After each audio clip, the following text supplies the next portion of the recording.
I came through Belize. It was when the terrible hurricane hit in the Gulf Coast and Guatemala, and I was trying to go through Guatemala and head south, and everybody was gathering at the borders and traveling by convoy across.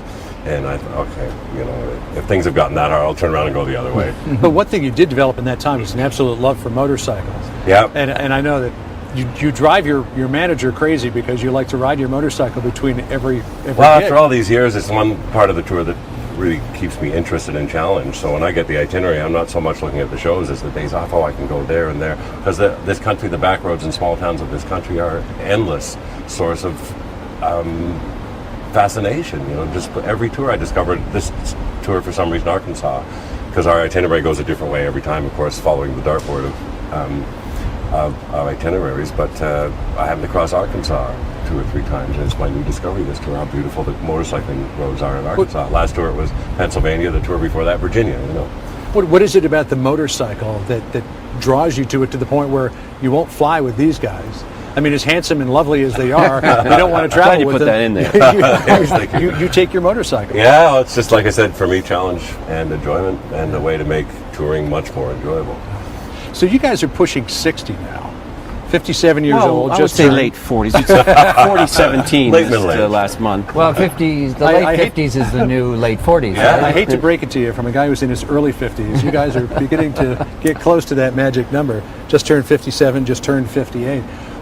Now is a time when you look back on life, and as Solomon did in the book of Ecclesiastes, if you will, if you want a religious reference, and you say, has my life had meaning? And when you look back on it, has your life had meaning? Yes.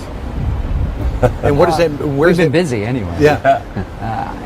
It's hard to answer that question, for a lot of reasons. But certainly when you come out here and you play hard and you do a good show and you look at all the people in the audience and you see them smiling and you see young kids singing lyrics and, people in the meet and greet that tell you that something you did gave their life comfort or some meaning. Well, the quote from Bob Dylan, I think, Yeah. is really good on this. He said, the only thing you can do for anyone as a stranger is inspire them. What else can you do but inspire them? And we look out every night when we're playing and see people who are inspired by what we do, and we hear from them and letters from them. And as our audience has grown older, they become active in their fields, whether they're writers or artists or athletes. And we hear back of our part in inspiring them to elevate their own lives in that way. So I think Bob Dylan nailed it. What else can you do as an artist but inspire someone? Well, that's about the highest goal. Alex, what is it that gives your life meaning? Sinking a 40-foot putt. There are so many things that I was give. going to feed you that. Yeah, so many things. I mean, what we do. But that's a transient pleasure. Yeah. Because you It might is. not sink, Doesn't last long the at all. next 6-footer. Life is made of Exactly. transient pleasures. So I'm just wondering what it is that gives you satisfaction. Is it coming out here and playing the music? Is it recording the music? Is it family? Is it friends? Well, What is- it's all those things. Playing a great show gives me immense satisfaction. Every night I look forward to playing the best that I can. And that we all play the best that we can and come off stage that way. I look forward to spending every second I can with my grandkids, with being with the rest of my family, with playing golf, with all those things. A measure of life is all those things, how successful you are at home as family people, as we have all been as well. And cooking a good meal for your family is satisfying, and playing a good show for an audience. They're Yeah. at different levels, but they all contribute to your sense of accomplishment and meaningfulness. But you're all involved in philanthropy as well. What's important to you as far as your philanthropic pursuits? Well, every day you get approached by someone else to help out in some way or another. So there's a million small, causes that we help on a daily basis just because people come to you and you say, will you sign this? Will you help in this way or another? I work with an organization in Canada that has now opened up a branch in the United States called Grapes for Humanity.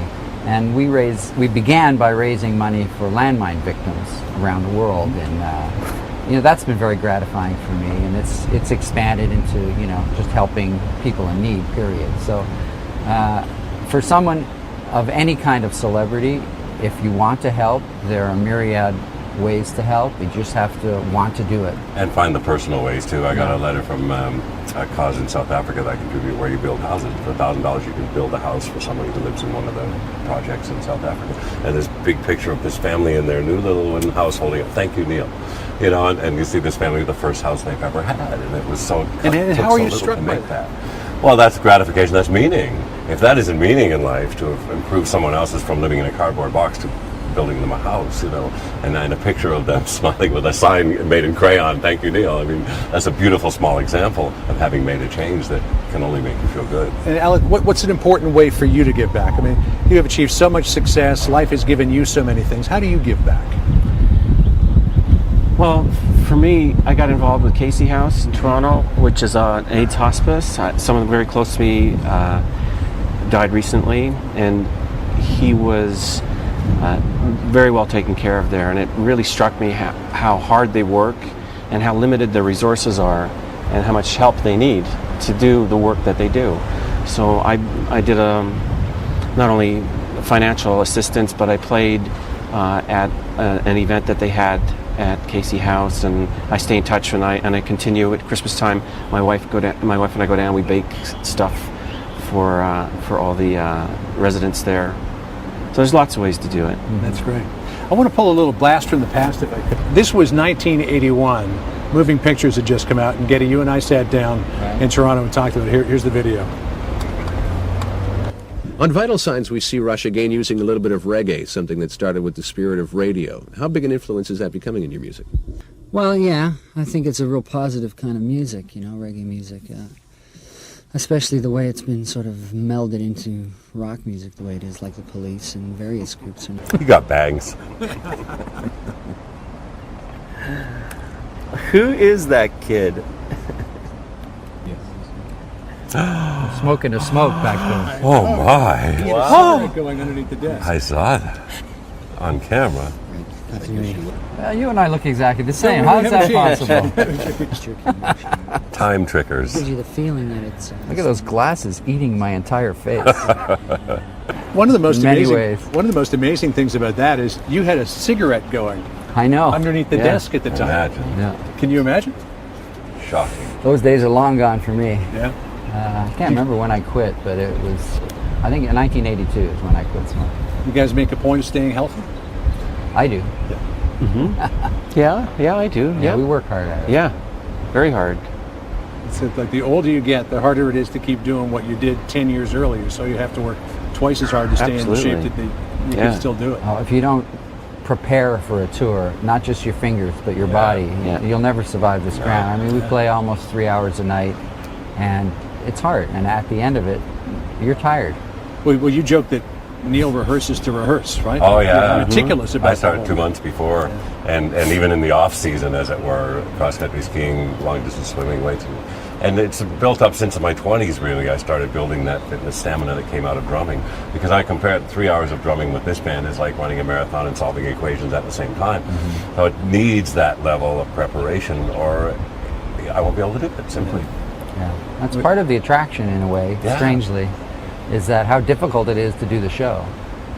You got to psych yourself forward, you got to get your game face on, and you've got to, it's very athletic. You know, you've got to, like we often joke, we should be paid by the note. We'd be A lot of hundred- notes. I thought you were.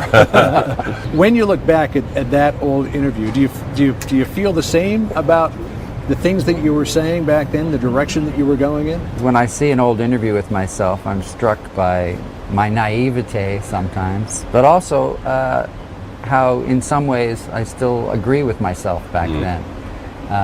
You do change. Obviously, life changes you. Your opinion and your outlook on your values and things that are important to you do change. But there's talking about the music and what made us write that music has not really changed that much. So you musically, at least, you had your head screwed on pretty well back then? Well, I think so. Not everyone would agree with that, but it doesn't feel that dissimilar to the way we look at writing music now. It's interesting that you can maintain that consistency over that period of time. But yeah, life should be growth, really change.